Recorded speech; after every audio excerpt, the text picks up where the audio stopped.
And definitely, while I do love HRT for the right person, it is definitely not for everyone. And I would never make anyone or try and talk anyone into taking it. It's absolutely your decision. But I just want you to know that you still can have real control over your health moving forward. And I'm here to help you do that.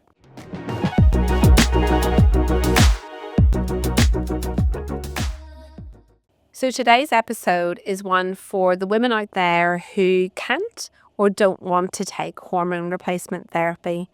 And the reason I wanted to make this episode today was actually after a really upsetting consultation that I had about a week ago with a beautiful lady who I've been looking after for about 6 months. And she had come to me because she really wanted to start some hormone replacement therapy. And after we worked out whether that was possibly the right thing to do, we got her started. But unfortunately, we tried multiple types and doses, and she was one of those people who just kept getting side effects. And to be honest, on the whole, a lot of women feel much, much better on hormone replacement therapy. But this beautiful lady was someone who actually didn't feel better. It actually made her feel worse. And she's actually a very intelligent lady. She's a PhD. She's very, very intelligent. She was very, very well read. And she was in tears because she had been doing lots of reading. And she'd also been watching probably lots of the things that you and I listen to and hear on podcasts and on Instagram. And she had been hearing, the narrative all about the incredible benefits of taking hormones. And through lots of tears, she said to me, but what am I going to do? I'm going to end up with osteoporosis. And she has a strong family history of heart disease. And she was very, very worried about that. And she is a lady who has really struggled with her weight. And she's really struggled with that for a long time. And I think to add insult to injury for her is that she's nursing her mom who has dementia. And she had just been reading some information around the protective effects of hormone replacement therapy on the brain. And so I know that there are a lot of women out there who maybe are having treatment for breast cancer or for various reasons can't or just don't want to take hormone replacement therapy. And I also understand that all the chat about HRT and all the benefits of it can actually feel a little bit exclusionary to those people. And so today I wanted to address some of the things that I believe that you could be doing and that I think there's some really good evidence behind doing to help not only relieve maybe symptoms of the perimenopause, but also help you live a life that you not just surviving the next phase of life, but that you're really, really thriving. And so I thought today I would go through a few of them that I think you could probably reasonably easily bring into your life. And I think that I want to reassure you that if you could do these things, they'll go a really, really long way to helping you not develop osteoporosis. And so what I want to help you understand is that it's absolutely not a foregone conclusion. So it's not that if you don't take HRT, you're definitely going to get osteoporosis, or if you do take HRT, you definitely won't get osteoporosis. So it's just not as black and white as that. So if you're listening and you're someone who can't take hormones, or if you know someone who can take hormones, please share this episode because I think it's going to be really helpful. And I just want to share with you some of the things that I think that you could be doing that will help. So the first one is building muscle. And to be honest, this can be a little bit of an alien idea to many women of my generation, where aerobics, whenever we were in our teens and 20s and 30s, it was all about aerobics and step aerobics and running and trying to be really slim And that was what we wanted to do. And it was cardio, cardio, cardio. And to be honest, if you went to the gym, it was very rare that you saw women over in the weights area. That was kind of exclusively the male area. And I certainly know that, to be honest, I would never have gone over there. It was kind of too intimidating and too scary. And also many women will say things to me like, oh, well, I'm not sure that I want to do weights because I don't want to get bulky. But to be honest, it's really hard to get bulky. Like, do you know how hard the people who are really, really muscly work to be like that? Believe you me, it's actually really, really hard. So in reality, it's highly unlikely that you're going to get bulky. But why is gaining muscles so important? Well, what we're now realizing is that in this phase of life, we actually lose quite a substantial part of our muscle mass. And that's very, very significant for a number of reasons. But one, for example, your muscle, think of it a little bit like sort of the furnace or the powerhouse of your body. Muscle burns a lot of energy. So in really, really simple terms, if you have less muscle, then your resting metabolic rate or your resting metabolism is going to be less and you're going to be burning less calories. So we believe in simple terms that may be causing you to gain weight. The second reason that it's really important is to do with our joints, stability, and of course, our mobility. So, I feel like for years we've sort of assumed that, if you grow older, it's just what happens. You're going to go off your feet. You're going to need a walking frame. You're going to fall over all the time. You're going to get really frail. It's going to be hard to get in out of a chair. And yet the other day, I literally watched a 102-year-old run the 100 meters in 37 seconds or something like that. I mean, it was insane. I think that we really need to change our perspective on aging and stop thinking that it's a foregone conclusion. And of course, some people will get bad health and perhaps, they won't be able to stay as strong as they would want to be. But I definitely want to be one of those ladies who is fit and healthy and, hopefully hopping in and out of my car still in my 90s if I happen to be here. So the only way you're going to be able to do that is if you maintain your muscle mass. And so we have to start doing strength training. We have to start lifting weights. And again, one of the other concerns people often have is maybe they already do have slightly weaker bones. Maybe they've got osteopenia or in fact osteoporosis. And many people are really afraid of hurting themselves.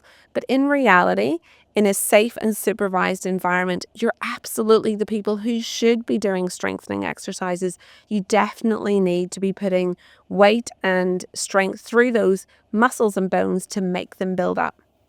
So that is a really, really big one. Of course, there are all the other added benefits of building muscle. We know it releases endorphins. We know it makes us feel happier. It's a natural dopamine releaser. And it's also sociable. It's going to get you out of the house. It's going to give you a routine, etc., etc. So muscle and muscle strength building is one of my big tips. And I know that if you follow Dr. Von der Ride and even Dr. Marie Claire, they're really big advocates of you doing as much strength training as you can possibly do.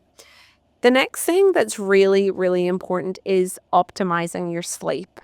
And again, I totally understand that sleep is often an absolute nightmare in the peri and postmenopausal period. Often women will tell me that is their absolute most debilitating symptom.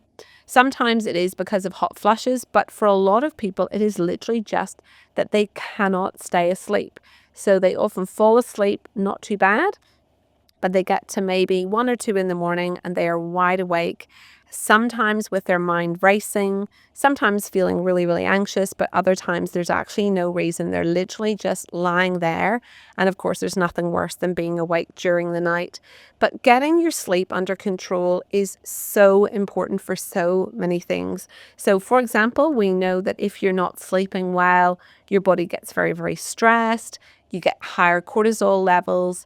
And of course, we know even just like a young child doesn't function if they haven't had enough sleep, we will not function well. But when your cortisol levels are high, you tend to put on weight. You also tend to make worse decisions around food. You often want to eat high carb foods or ultra processed and sugary foods, which again, of course, makes your weight go up. The other thing is that, what we now understand about sleep is there's a cleaning process in really simple terms that goes on in the brain when we're asleep. And if you don't get enough sleep, then that process doesn't happen. And we believe that it can be detrimental to the brain. So there's a few things. Obviously, I live here in Australia. Sometimes the nights are hot, and you can have fans on and air conditioning. But, it is actually really important that you have your bedroom probably a good bit cooler than you would think. So one thing that a lot of people don't know is that you need to be able to drop your body temperature by about 1 degree to fall asleep and actually to stay asleep. So try not to have your bedroom warm or have too many covers on the bed. Perhaps invest in some nice, cool cotton or bamboo sheets that are going to make you a little bit more comfortable in bed. But really prioritizing sleep. The other big one, which I have to admit I'm really guilty of, is having a phone by your bed or scrolling on your phone when you're in bed. So I know that sometimes I'll say I'm heading off to bed for an early night, and the next thing I realize that I've been scrolling on my phone for over an hour. So having that phone out of the bedroom, and then obviously just sticking to a regular regime. So one of the findings in lots of research is that women actually need a lot more sleep than we had previously thought. So probably 9 to 10 hours. If you can manage 8, of course, sometimes that's as much as people can do, but it's trying to stick to a regular routine. So if your sleep is completely chaotic, it is trying not to go to bed one night at 8 o'clock and then the next night at 11 o'clock and then maybe the next night watching Netflix to 1 a.m. It's actually start setting a really rigid pattern, nearly like you would do with a small child, and trying to get your body into a bit of a routine. And we often talk about things that are called sleep hygiene, and that is things like, going and having maybe a shower or a bath, but that's not too hot. Having a bit of a routine where you wind down, perhaps not talking on the phone to people who are going to wind you up or stress you out. Maybe doing a little bit of journaling to get any of your thoughts out that have been stressing you out so that you can go to bed with a clear mind and try and optimize your sleep. I do often find that magnesium is often very, very helpful in this phase of life. And I also sometimes find melatonin is helpful too. But if you're not sleeping, definitely do come and talk to your doctor, because there are options out there and we definitely want to get you sleeping, because the whole world feels a whole lot worse whenever you haven't had enough. Are you struggling to navigate the perimenopause or curious to learn more about the menopause from some of the top experts in this space? I am so excited to tell you about an upcoming event, She Thrives, an evening in conversation with myself, Dr. Kelly Casperson, who joined me in episode 89 for a brilliant chat about sex during midlife, and Dr. Vonda Wright, who was on episode 54, who shared how to conquer midlife and beyond with strength training and nutrition. Join us on Monday the 3rd of March at Newcastle City Hall from 7 p.m. A percentage of every ticket purchased will also be donated to the Debbie Gaunt Foundation, which supports women's mental health during these transitional years. To book your spot, click the link in the show notes. I can't wait to see you there. This is one you're not going to want to miss. Now, the other one is nutrition, and I know that that might feel really obvious. Many of you have seen on social media, on podcasts, everyone talking about eating enough protein. And, there's definitely lots of funny memes and videos about, how eating enough protein becomes nearly a full-time job for a menopausal woman. But there is no doubt the research would suggest that we do need more protein to help us maintain those muscle and mass within the body. And the other one I'd like to focus a little bit on as well is fiber. So we're now learning more and more that lots of things happen within the body during the menopause. Glucose metabolism seems to change. Insulin resistance seems to become more apparent. and lots of metabolic changes happen. But one of the other things that happens is that people can struggle with their gut a lot. And some research recently seems to show there's a real shift in the gut microbiome at this time of life, and that the gut microbiome shifts in a way that isn't hugely helpful. So it's probably the time of life when you probably can't get away with just, hopping into the petrol station and grabbing a sort of a cheap processed snack for lunch. We do really need to be focusing on fiber. Some interesting research by a group called Zoe in the UK talks a lot about eating the rainbow. So instead of like having an apple every day, that you try and really vary your fruit and really vary your vegetables. So they would rather that, in a week had 30 different fruits and vegetables rather than sticking to a very rigid routine and having the same things. Now, I know that's always not easy for everyone. Fruit and vegetables, fresh ones can be expensive, but obviously using even frozen fruit and vegetables are absolutely fine. And thinking about other sources of fiber as well. So thinking about, your chickpeas and your beans and all the other things that, just thinking outside the box a little bit to make sure you're getting your nutrients. I think it is also really important at this time of life to be trying very, very hard to steer away from those ultra processed foods. So sometimes people ask, well, what is an ultra processed food? Think of it as something that you probably couldn't make in your own kitchen. So I'm not really talking about, a lasagna that you've bought somewhere. That's probably not ultra processed, though it's perhaps not ideal, but it's more like something, I don't know, like a box of Pringles or, potato chips or, chocolate bars or, things that would be really, really challenging for you to find the ingredients in your cupboard and for you to be able to make the same thing is usually a good indication that it's ultra processed. So the reason we don't love those foods is they tend to be filled with lots of fillers and emulsifiers and preservatives and things that are probably not terribly good for us. So if you could do one thing at this time of life, is that it's trying to eat as cleanly as you possibly can, making sure you're drinking enough water, hitting your protein targets. And I really love to get my patients to log their food. I think it can be just absolutely eye-opening when you log your food for a week and you see what you are eating and also what you're not eating. And I know sometimes I can get to the end of the day and go, wow, okay, well, there's not much fruit and vegetables have happened there, or there's no way I'm nowhere near where I'm meant to be with fiber and things.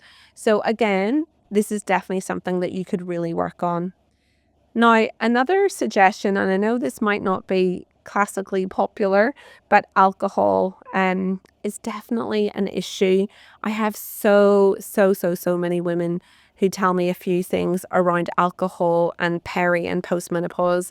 One, I hear a lot of women who are drinking too much because they're trying to put themselves to sleep or they're trying to quell their anxiety. So they will acknowledge that they know they're drinking too much. Two, I get women getting upset by how much they're drinking because they're putting on a lot of weight.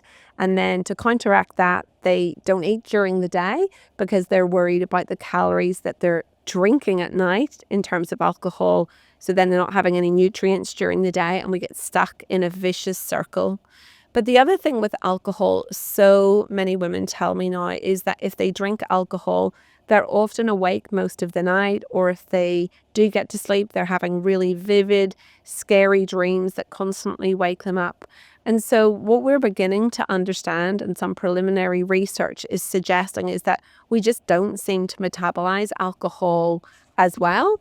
And my suggestion is often for women to try and take a period of time away from alcohol completely. I've had a small group of women at my clinic who've done that for the last sort of 3 to 4 months. Most of them are getting to that 3.5 months at this stage. And it has been quite transformative. Some of them have found it tricky. Some of them have not. We live in Australia and there's definitely a real culture of glasses of wine and beers and barbecues and it's definitely a little bit more challenging to say that you're the person who's not drinking. But I think that the health benefits, so many of them are telling me they have, They feel like they're making better decisions. They feel like they're bouncing out of bed in the morning and ready to go for a walk instead of waking with a hangover.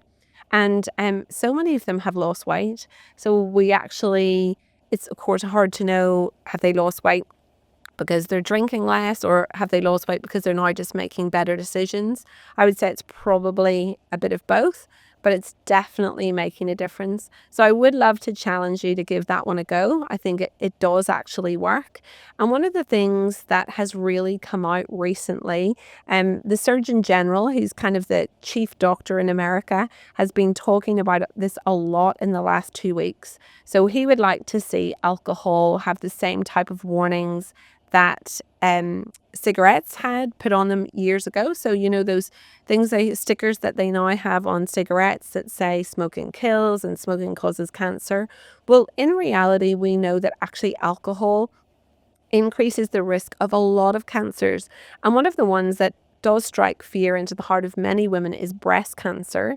And many women are afraid of HRT because of an old association with breast cancer. And many women are, worried that whenever they come to have a conversation about HRT, that, they'll mention breast cancer. But in reality, the fact is that the jury is still out on that one, but the reality is the jury's not out on the connection between drinking and breast cancer. They're very highly associated, and we know that women who drink more have an increased risk of breast cancer. So again, a really good reason maybe to give up. And the last thing that I think that you could definitely do is trying to be sociable. Now, this one can feel really hard. Many women in this period of time often feel like they become a little bit more socially withdrawn. They can become a little bit more anxious. They maybe have lost confidence in their appearance. They're feeling perhaps a little bit overweight. They're feeling tired. And also for many women, this collides with perhaps caring for parents, working, perhaps teenage children or young adult children, and they're just exhausted. So actually the thought of being sociable is actually really, really challenging. But, and I'm going to say a big but, all that said and done, we know from the blue zones in the world, which are places in the world where people seem to live not only long lives, but actually very happily and active long lives. One of the key things about these people is they live very, very sociable lives. They tend to see other people a lot. They tend to interact with neighbors, friends. They tend to be part of family networks that, are very connected. And obviously nowadays, lots of us don't live like that. Like all of my family or my extended family all live overseas. I've only got my nuclear family here in Australia. So it is about creating a family through friends and colleagues and trying to be as sociable as possible. So my suggestion would be just to try and push yourself a little bit. And maybe it is just to go and, join a pickleball thing or go back to doing a little bit of basketball, maybe if you played that whenever you were younger, or, go and join that pottery class or that art class that you've always wanted to do. And you just might get to meet some new people, but we know that that's going to really help mental health. It's going to help your confidence, and it's going to help you just navigate this period of life. And who knows, you might just meet your new best friend. And so lastly, there are other medications that can be prescribed by your doctor for hot flushes, if you're anxious, and in fact, even we can help you now with medically managed weight loss. So it's not to say that just because you can't have typical systemic hormone replacement therapy, it doesn't mean you can't have anything. And the other thing I want to mention as well is, again, just because for whatever reason you can't or don't want to have hormone replacement therapy, you should maybe also consider that vaginal hormones might be really helpful for vaginal and urinary symptoms. And you can have a look at an episode I made about that called genitourinary syndrome of menopause. So in conclusion, I hope that's been really helpful today. I do want to stress that, everything I've chatted about, of course, is helpful to people who are taking HRT, and I would like them to do and consider doing all of these things. But I just wanted to address anyone who is feeling left out, who's feeling that they're sort of left in the dark or in the sidelines, I never want you to feel like that. We are certainly open at our clinic to helping you and supporting you in any way that we can. And definitely, while I do love HRT for the right person, it is definitely not for everyone. And I would never make anyone or try and talk anyone into taking it. It's absolutely your decision. But I just want you to know that you still can have real control over your health moving forward. And I'm here to help you do that. I would love to know your thoughts. I hope this has been helpful. And if you've any questions, feel free to reach out either on Instagram at All About You with Dr. Shauna Watts or on our website, allaboutyoupod.com. This podcast and any information, advice, opinions, or statements within it do not constitute medical, healthcare, or other professional advice. Information is provided for educational and entertainment purposes only. If you have any health concerns, always consult your doctor.